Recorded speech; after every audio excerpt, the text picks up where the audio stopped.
YouTube has what I would call an infestation at this point. Now, I don't want to become one of the millionth of Nintendo YouTubers who think whether it be that Nintendo is the best company ever or Nintendo is the devil. However, I do want to say this, and that is that Nintendo shouldn't be getting any of these either. And here's why.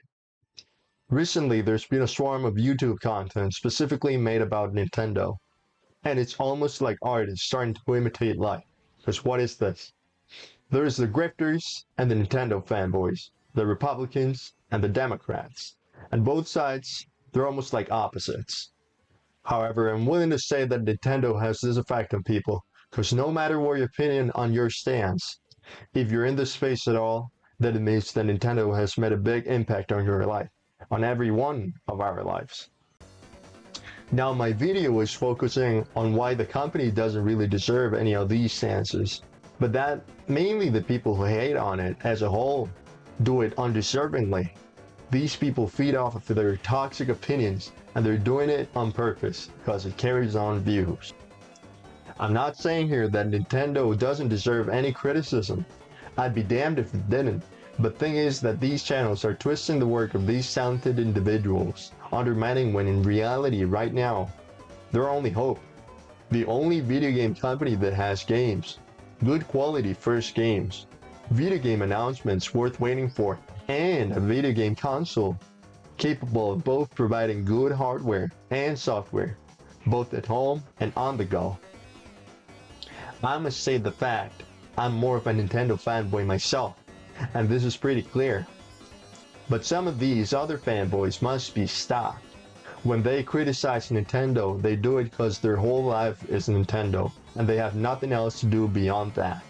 My point being that their criticisms stem from them not being able to spend more money on the company, as if they haven't done that already, and not from the actual quality of their favorite franchises and games, with the sole exception of GameFreak and the Pokemon franchise as a whole, of course.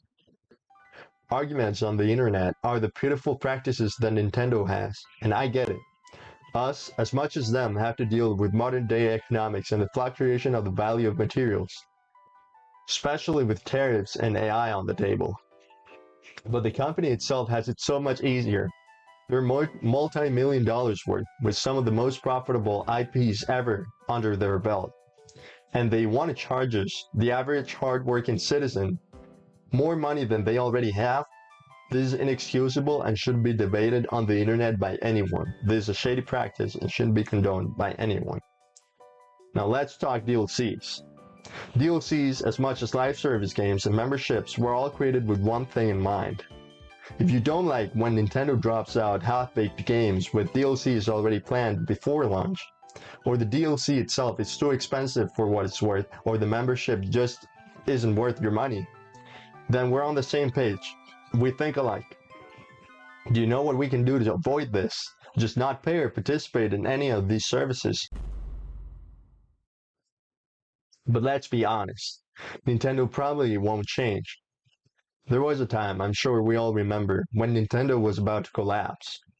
I remember talking to my father about when I got the PS4, and he would ask me if it had anything to do with Nintendo.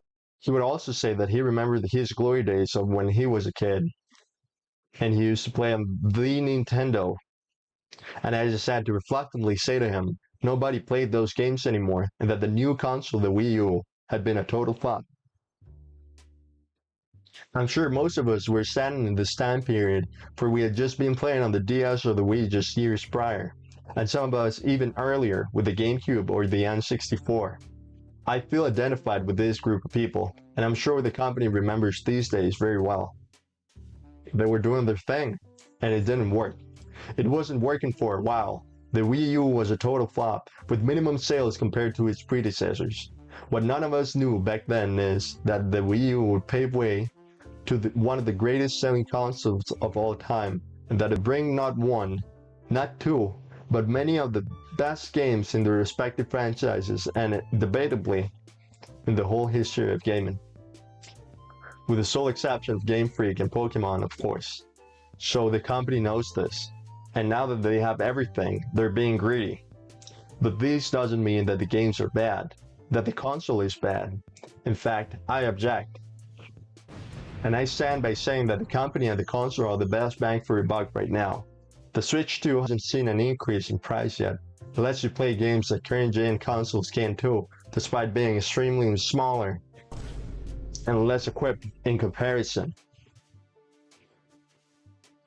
It's not perfect. None of this is. But right now, Nintendo is our only hope in gaming. And for those of us who refuse to buy or build a gaming PC due to its price being quadruple that of a standard video game console, just to rival its power, the Switch 2 is our only refuge right now. With the recent release of Tomodachi Life, all the while having New Horizons, Breath of the Wild, Odyssey, and much more in their repertoire, it's safe to say that if there ever was a console war, Nintendo won it, by a long shot, at least today. All thanks to the games available, the presence of the company as a whole, which we don't see Sony or Xbox doing these days anymore. Those days are long gone from the PS4 and the Xbox One era, and all the effort these guys had to pull after the disaster that was their last console. Now I want to thank you guys for watching and I hope you enjoyed the video. If you like what I have to say, then be sure to subscribe and support the channel. I'm new here and I would very much like to stay and give this YouTube thing a try. I will see you guys in my next video. Be sure to stay tuned on Insta and Twitch too. I'll upload stuff in there as well. Thank you and have a great day.